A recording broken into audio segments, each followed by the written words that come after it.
Isang magandang hapon po sa bawat sa atin at Happy Lord's Day din po sa atin, sa bawat sa atin sa hapong ito. Tayo po ay dadako muli sa pag-aaral ng ating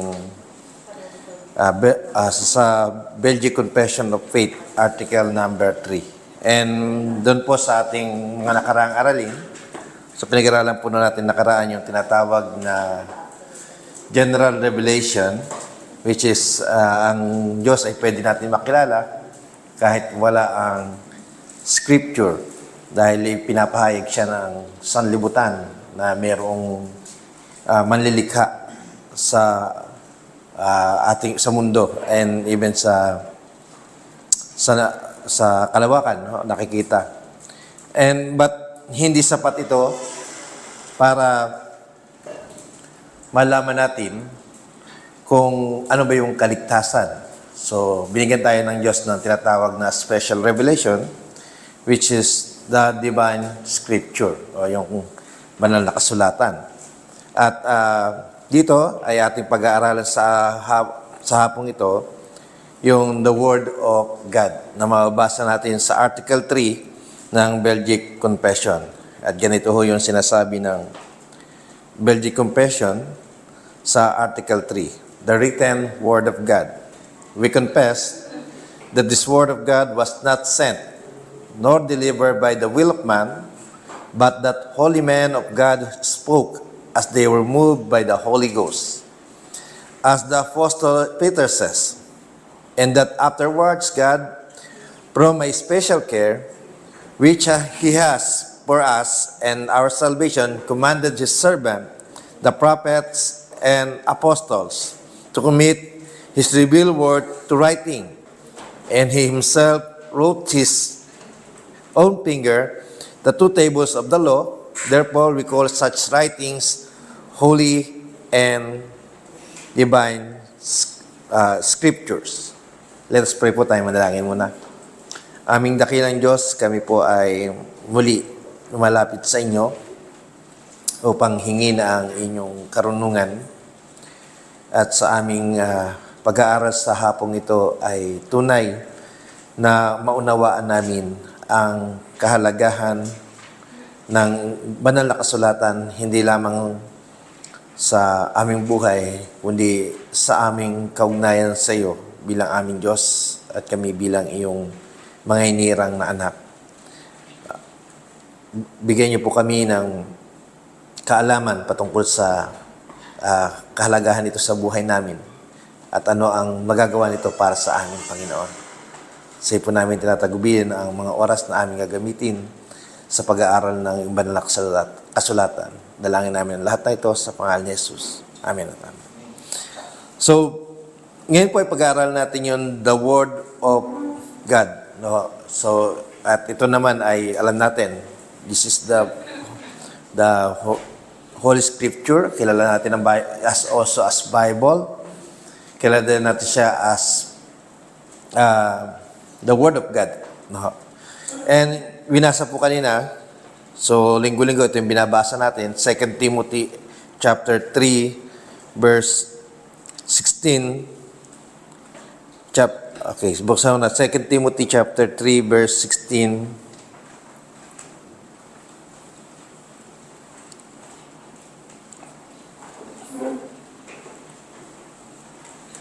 So sabi ho yan, ay ganito.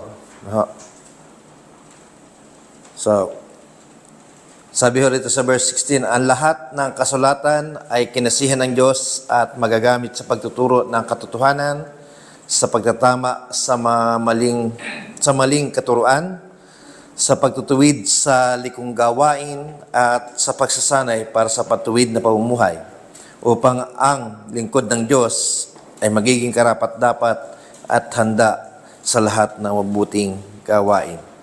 So, ang sabi po dito, in today's world, many claim to believe in the Bible, yet they often misunderstand or misinterpret its teachings. A survey once revealed that 80% of born-again Christians thought that the Bible says God helps those who help themselves, a phrase found nowhere in the Scripture. So, isang katotohanan na ating makikita ay maraming sa panahon natin ngayon ay ang katotohanan ng maraming hindi totoong nakakaunawa ng banal na kasulatan. At the same time, ay mali din ang pag-iinterpreta ng Biblia. So, kagaya nga po ng ating pinag-aralan noong mga nakaraan, may mga deism, no? And meron din nagpapaliwanag na ang Diyos daw ay nilikha ang lahat ng bagay at pagkatapos ay iniwan. So ito ay mga maling paniniwala. Meron din naman nagpapaliwanag na ang Diyos ay sumasa lahat ng bagay. Na ang Diyos daw ay, kaya may mga naniniwala na ang Diyos ay nasa baboy, nasa ahas, nasa baka, and yun ay hindi, at yun ay binigyan nila ginawa nilang Diyos ang mga bagay. No po. Kaya kung titingnan po natin, kung talagang hindi natin titingnan ang Biblia, ay hindi natin totoong maunawaan ang kalooban at kung ano nga ba ang nais ng Panginoon. We are living in a spiritual famine. Much like the one Amos prophesied in Amos chapter 8 verse 11, where there is a lack of hearing and understanding God's word. So, isa sa pinakamahalagang maaari natin sabihin sa panahon natin ngayon ay napakahalaga talaga ng pag-aaral ng salita ng Diyos. Kung titingnan natin kung bakit tayo nauwi sa ganitong kalalagayan, ay dahil sa hangarin natin talagang mapag-aralan ang salita ng Diyos nang hindi nakukompormiso. O sabihin na natin na hindi ito nahahadlangan. Kasi alam po natin na kapag maraming humahadlang sa pag-aaral, ay ganun din naman na ito'y hindi nakakaproseso sa atin. Kaya malaking bagay na ang pag-aaral ng salita ng Diyos ay palagi nating ginagawa. The Belgian Confession, Article 3, affirms that Scripture is not the product of man, but the very Word of God, given through inspiration by the Holy Spirit.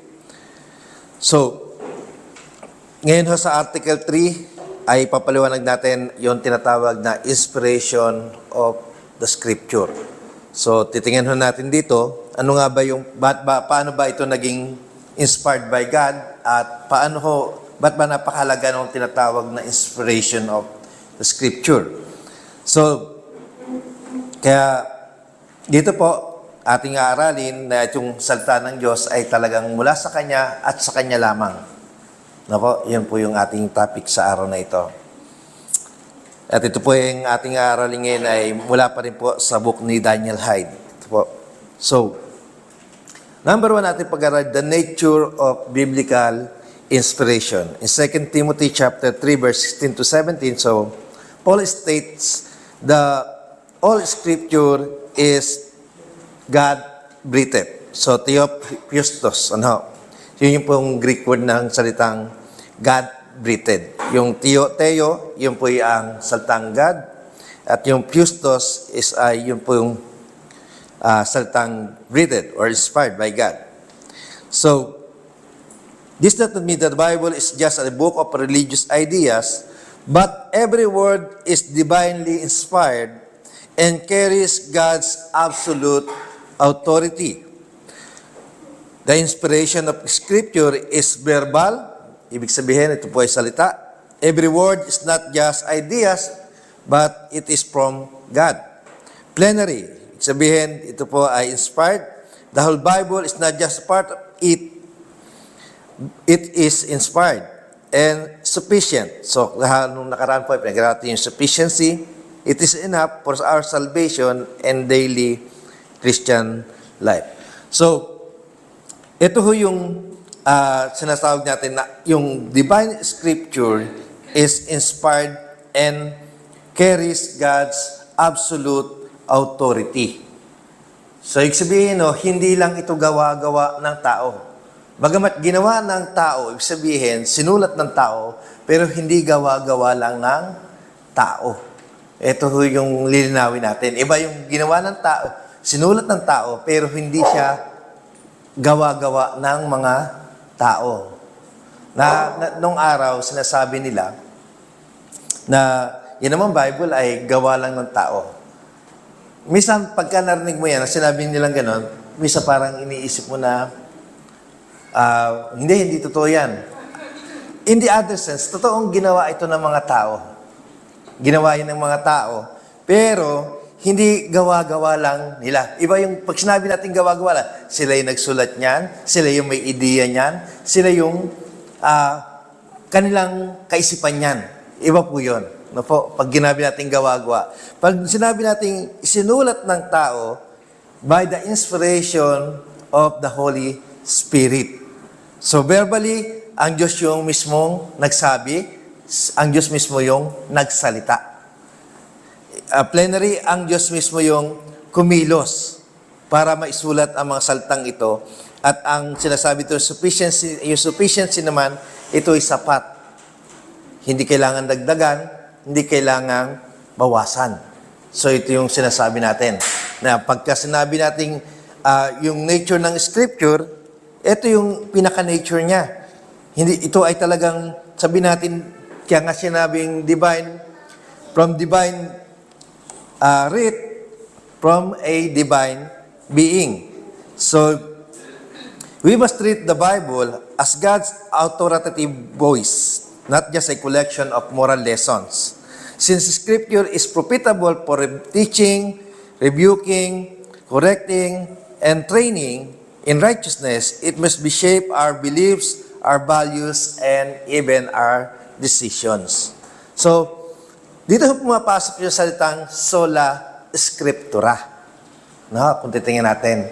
Na yung salita ng Diyos, ito ay talagang authority na mula talaga sa Diyos. Ang tingin kasi rito ng iba ay koleksyon ng mga moral lesson. Marami ko kasi pagka sinabi mo ng Bible, magbasa ka nga ng Bible para yung umayos yung ugali mo. Kasi nga tingin nila, ito ay pang panturo lang ng mga magagandang asal. No? Pero hindi ito talaga yung pinakalayunin ng salita ng Diyos. Mas malalim pa doon yung ang layunin ng Diyos pagdating sa banal na kasulatan. So sabi rito, itong banal na kasulatan nga ito, profitable for teaching, so sa pagtuturo ng mga mabuting asal, for rebuking, sa pagtatama ng mga maling ginagawa natin. And training, ibig sabihin sa pagsasanay tungkol sa kabanalan. So, ganito kinakita ni Paul yung banal na kasulatan na sinasabi niya, all scripture is inspired. Ibig sabihin no talaga, ito ay may kapangyarihan talaga sa buhay ng isang taong naniniwala at sumasampalataya sa Diyos. The process of inspiration. In 2 Peter chapter 1, verse 20 to 21, sabi ho riyan, basahin po natin,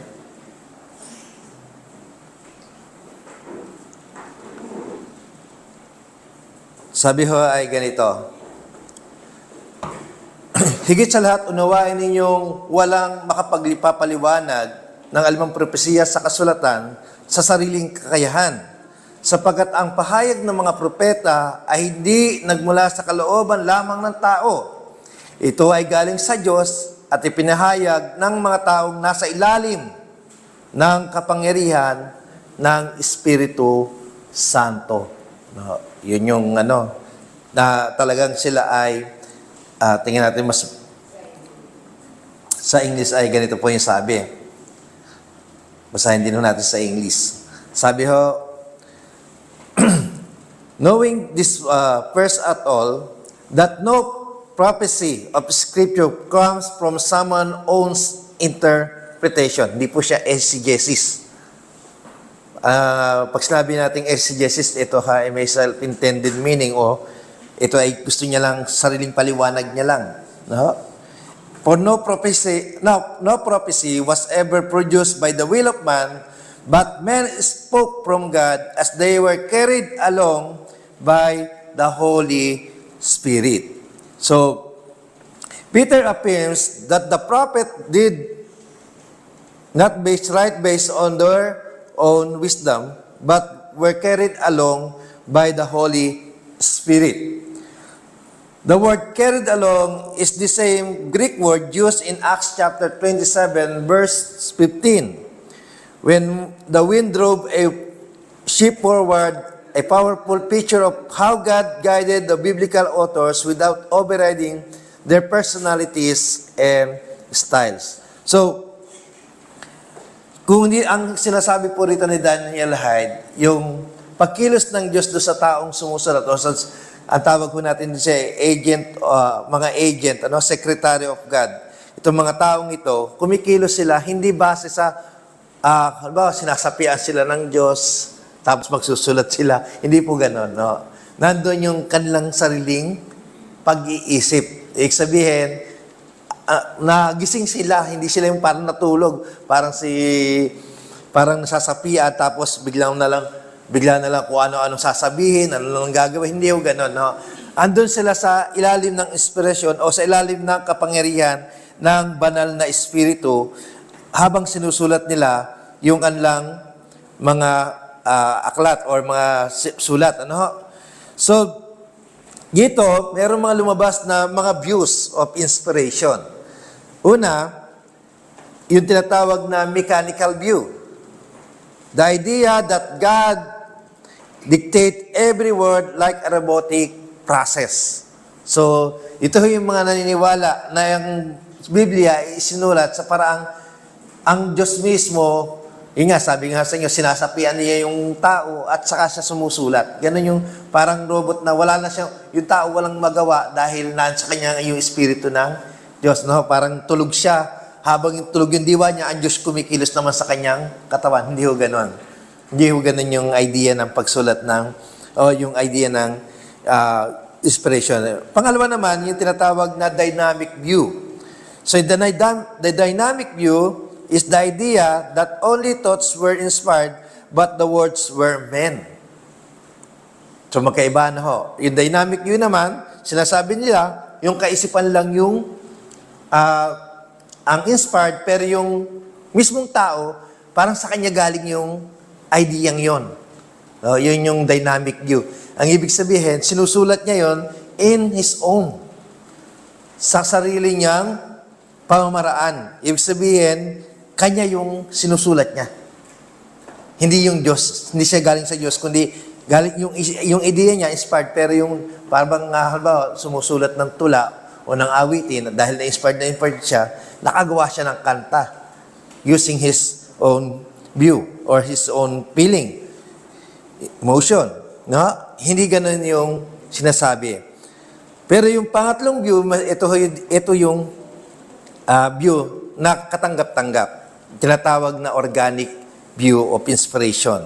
The organic view holds that God used the personalities, styles, and cultural background of the human authors to communicate His divine message. Just as God created each person uniquely, He also shaped the writing styles of Moses, David, Paul, and others while ensuring the truth was preserved. So ito yung tinatawag na organic view. Alam ho natin, ang author ng Bible is meron po diyang higit 40 author ng Bible. Pero may iba't iba silang karanasan sa buhay, may kanya-kanya silang personalidad. Halimbawa, si David ay king, si Moses ay prophet, si Paul ay apostol, at iba't iba yung pinagdadaanan nila sa buhay. Sina Isaiah ay prophet din, ano po. So, may iba't iba silang pamamaraan ng pagsulat and ginamit din ng Diyos yung mga sarili-sarili niyang paraan ng pagsusulat. Hindi sila parang robot na tinuturuan ng Diyos na kung anong gagawin nila. So, halimbawa, kagaya po ni Moses, talagang humarap siya sa pagsusulat. At andun na sa Mount Sinai, doon talagang harap-harapan, ibinigay ng Diyos sa kanya yung 10 utos. No po? And nakita natin si Paul, kung paano siya sumulat.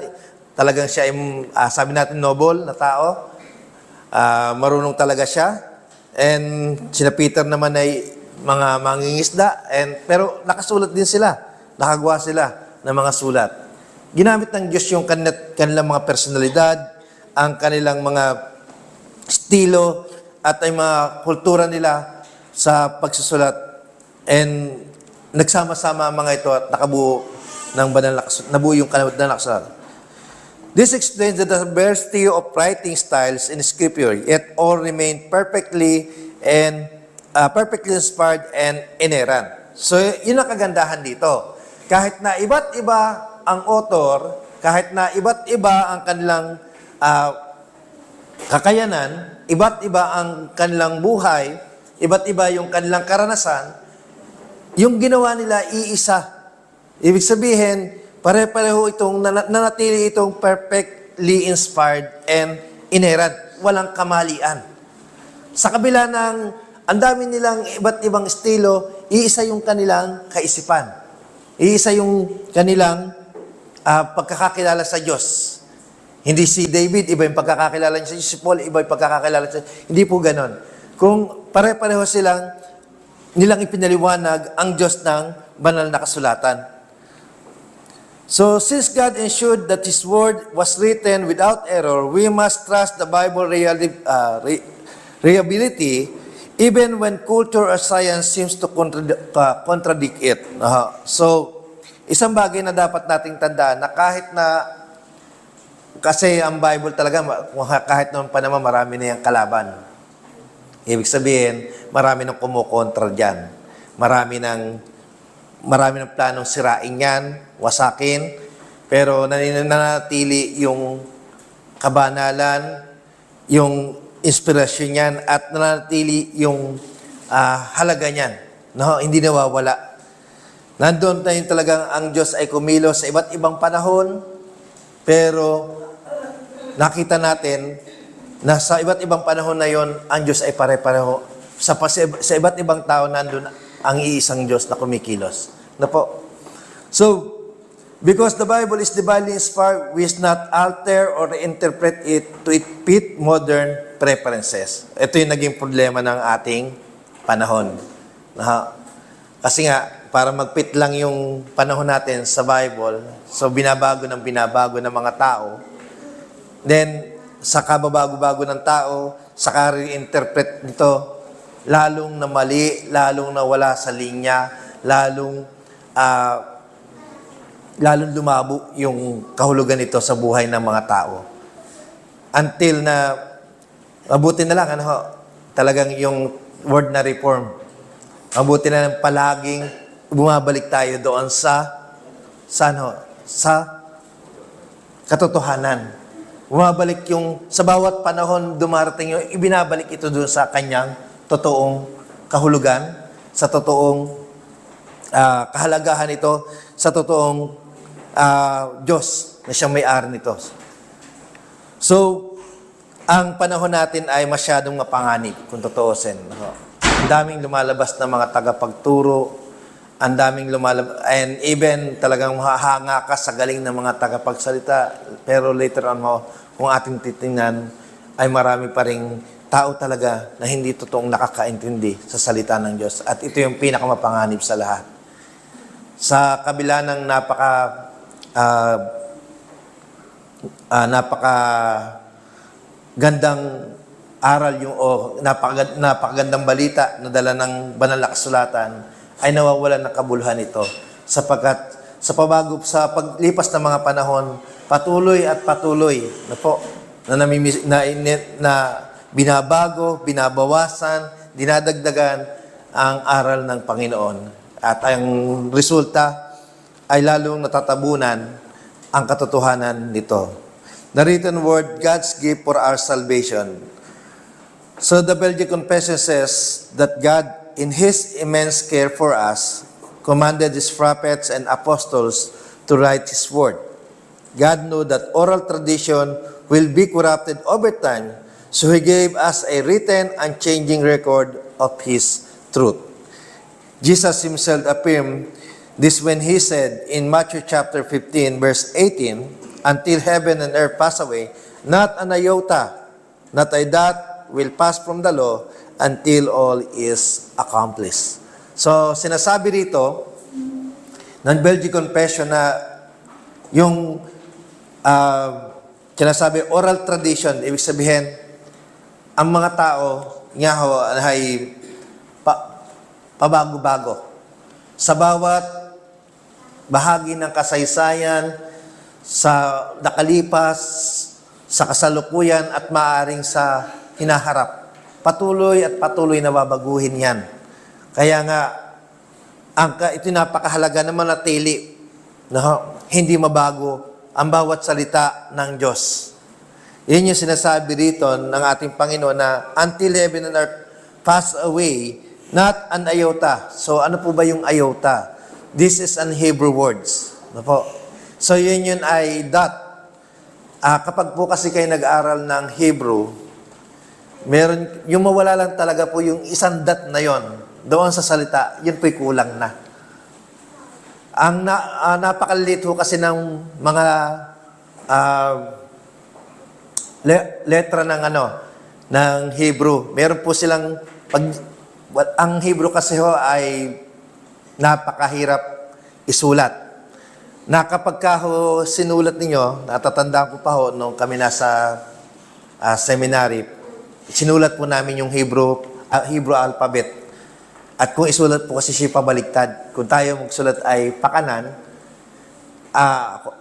ang Hebrew naman po ay pakaliwa. Napapunta po siya dito. And kapag nagsulat po kayo ng letter at meron kayong gustong ipunto doon, minsan ho nilalagay yung tinatawag na iota. So yung iota na yon, marami ho yun. And magkamali lang ho kayo ng kahit na isang udlit doon sa word na gusto nyo isulat, so mababago ho yung meaning noon. So ganun po kahalaga yung tinatawag na iota. No? Kaya sinabi ni Jesus Christ na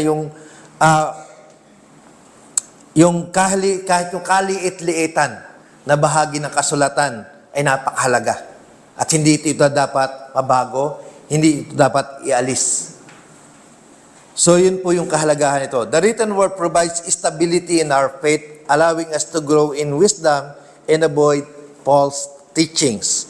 So, ang Word of God is, kung ito ay gift para sa ating salvation, then ito ay dapat manatili at hindi dapat nababago upang maiwasan natin ang mga maling katuruan.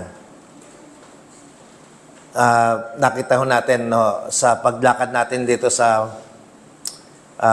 reform, and I think kapag po tayo ay napaupo sa isang, siguro hindi naman tayo babanggit ng makikita natin siguro yung kaibahan. No? And maninibago tayo dahil sa ating mga napapakinggan. And maaaring nakikinig ka pero I think mag-a-against ang isip mo. No? Ewan ko nangyayari sa inyo. Na kapag kayo minsan nakakarinig ng isang, teka muna, tama ba yung explanation? Tama ba yung, pero nagkakaroon kayo ngayon ng, parang ito ay, nagkakaroon ka ng idea na kung ano ba yung tama at mali. So, napakahalaga na tayo nag-aaral talaga and na ang buong kasulatan ay pinag-aaralan. Dati ho kasi tayo, mahilig lang tayo sa kung ano lang yung magbibigay sa atin ng satisfaction. Naghahanap tayo ng mga salita na mag-i-encourage lang sa atin. Pero never natin na talaga sabihin natin, tinutukan o binigyan ng malalim na pag-aaral ang bawat bahagi ng banal na kasulatan. So that is the problem. The partial view of inspiration. Some hold that partial inspiration view, which claim that the only certain parts of Scripture are more divinely inspired. Example, moral teaching. While the others, historical teaching or details, may contain human errors. So, sinasabi naman sa partial view, hindi lahat ng buong Scripture ay inspired. Ang sinasabi lang inspired dyan ay yung mga moral teaching, pero yung mga history. Kasi ang Bible naman, marami siyang part. Meron niyang, kung pag-aralan po natin talaga yan, meron niyang Pentateuch, Merong prophetical, meron niyang epistle, and may psalm, may proverb, mayroong history. So, kaya pag pinag-aralan po natin yung Bible, talagang isipin mo, lahat ba ito kailangan pag-aralan? And pag po binasa natin yung numbers, puro numero lang yan eh. Ano ho? Kasi census yan eh, yung numbers, census ng Israel yan. And pag binasa niyo yung buong numbers, para maiinip ka kasi mula umpisa hanggang dulo, halos yung doon nga lang tinanggal binagsigit yung benediction, yung binabasa ni pastor na benediction doon sa numbers. Pero kung titingnan niyo po, talagang ito di ba ito inspired ba to? Tatanong mo no?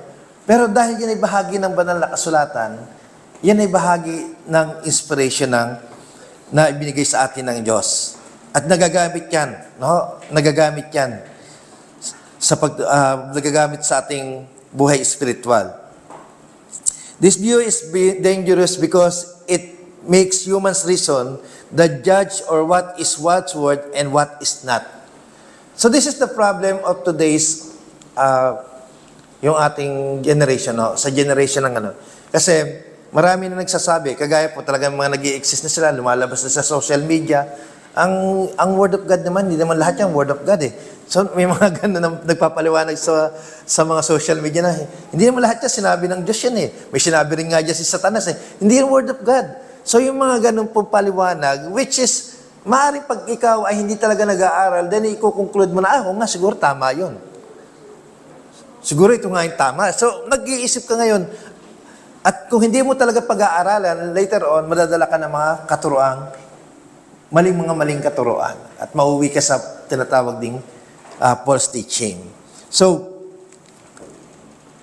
Jesus affirmed that the complete truthfulness of Scripture in John chapter 17, verse 70, saying, sanctify them by the truth, your word is truth. So, sinasabi ni Jesus Christ, na tayong lahat ay nililinis ng Diyos ng kanyang kabanalan at ang kanyang mga salita ay katotohanan. So, lahat ng nasa loob ng kanyang banal na kasulatan ay katotohanan mula sa Diyos at hindi natin ito pwedeng baguhin. Therefore, rejecting parts of the Scripture as inspired is a direct contradiction of Christ's teaching. So, sinasabi dito na, and there is also warnings na sino mang magpabulaan, sino mang magdagdag, magbawas sa salitang ito ng Diyos ay dadagdag din sa kanya ang kaparusahan. And we all know, bilang mga anak ng Diyos, na tanggapin natin ang buong katotohanan na ang buong kasulatan ay mula sa Diyos at sa Diyos lamang. Anumang bagay na i-reject natin dito na isipin natin ito hindi totoo o kaya naman sabihin natin na nireject na ito ng isipan mo, gumawa ka na ng sarili mong paliwanag tungkol sa bagay na ito. Kaya po napakahalaga talaga ng meron din nagpapaliwanag sa atin ng bagay na ito. Na hindi lang tayo basta nakikinig, kundi na ipapaliwanag. And we will appreciate naman na yung mga taong napapaliwanag sa atin ng wasto ay totoong nagbibigay talaga sa atin ng karunungan. No po? Hindi na lang tayo basta nakikinig, kundi talagang inaalam natin yung katotohanan. Unlike before, nakikinig lang tayo pero minsan itinanong ba sarili mo kung naintindihan mo o hindi. At umuwi ka ng walang laman. Tama, no? Minsan ganun tayo, no? Nakikinig ka ba o hindi? And then, may part pa sa sarili mo na minsan nire-reject mo yung salita ng Diyos na narinig mo. And I think, tama rin naman siguro kung talaga namang mali. Wala naman siguro mali doon. Na nireject mo yung salita ng Diyos na alam mong hindi tama, na wala naman sinabi yung Bible, ang Bible talagang ganon. Pero yung nire-reject mo yung katotohanan because hindi siya nagpe-favor sa iyo, yun naman ay mali. No? Nag-reject ka dahil para bang dati meron akong ganyang member na lagi nagsasabi sa akin, Pastor, di ba ang Diyos ay mabuti? Yes, wala nang problema. Bakit ho? Di ang Diyos hindi nagpaparusa. Sabi ko, teka muna, mahirap yung akusasyon mo sa Diyos na ganyan. Nababasa mo naman sa Bible na ang Diyos ay nasmumuhi sa kasalanan. Siyempre, paparusahan niya yung gumagawa ng masama. Sabi, hindi po. Ang Diyos kasi pag-ibig. Kaya hindi po siya nagpaparusa. Teka muna, sa muna ko yung doktrinang yan. So, dahil yun ang pinaniniwalaan niya, at dahil hindi siya pabor sa kanyang doktrina o hindi siya pabor sa kanyang paniniwala yon, later on, umalis talaga siya ng church. At talagang pagpunta sa ibang church, ganun din ang naging problema niya rin yun sa mga pastor niya sa kabila. And then, lagi kong kukausap yung mga pastor niya. Sabi, Pastor Bak, nasa akin si ganito, si ganyan. Ewan ko, ano ba problema niyo sa kanya? Ganito rin. So, yan din ang problema niya sa akin. So, dahil nga, hindi pumapabor sa kanya yung kanyang paniniwala na wala naman sa banal na kasulatan. So, doon ho'y pumapasok yung kahalagahan ng tinatawag nating sola scriptura. No? Na ang lahat ng salita ng Diyos ay kanyang kinasihan at magagamit natin talaga yung kanyang mga salita. Ang mundo natin ay sadyang napakarami ng problema pagdating sa banal na kasulatan. And ang panlaban lang talaga natin yan ay pag-aaral ng kanyang mga salita. Ang tanong dito ay, tayo po ba ay nag-aaral pa rin ng salita ng Diyos o tayo ay nananangan na lamang sa ating mga naririnig?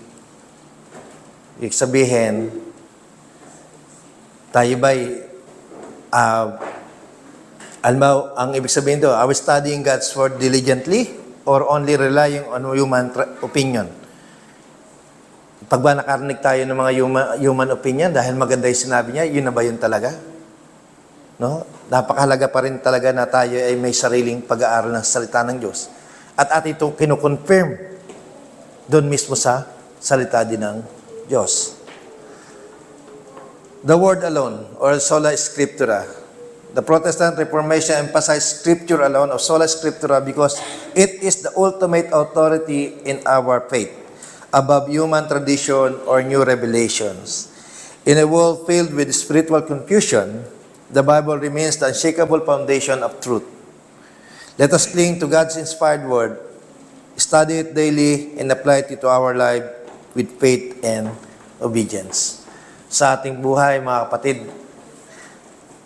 napalad tayo na ang salita ng Diyos ay nasa sa atin, napapag-aralan natin, nauunawaan natin, at naipapamuhay natin.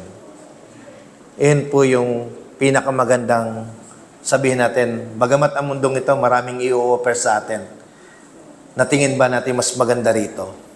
Pero, kagaya ng pinag-aralan natin, sabi nga ni Calvin, na kung may matatanggap ka man sa mundong ito na pinakamaganda, na higit pa sa ginto, ay ang salita ng Diyos na iyong naririnig.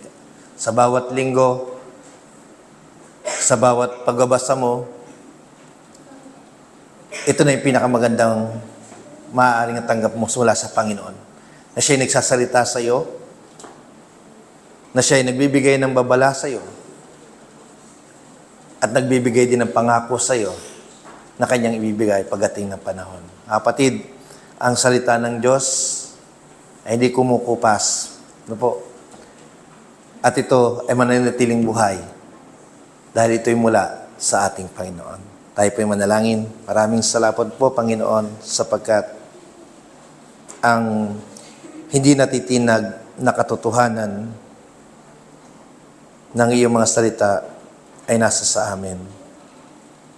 Bigyan mo lang kami ng puso na nagnanasang ito'y matutunan, maintindihan at may pamuhay. Sa paglakad namin bilang mga Kristiyano, Panginoon, hinihiling namin na ituro mo sa amin ito, na naiintindihan namin sa gabay ng Banal na Espiritu na nasa sa amin. Tunay na ito'y may pamuhay namin. Malabanan namin ang mga maling katuroang umiira sa sanlibutan. At bigyan mo kami ng katatagan ng pagnanasang ito'y tayuan at kami mamuhay ng may kabanalan sa inyong harapan, Panginoon. Salamat po sapagkat di man marapat, Panginoon, ay tinanggap namin ang bagay na ito. Isang bagay na mula sa inyo, higit pa sa anumang bagay na meron sa mundong ito. Salamat po, Panginoon. Tidalangin namin sa pangalan ni Jesus. Amen at amen.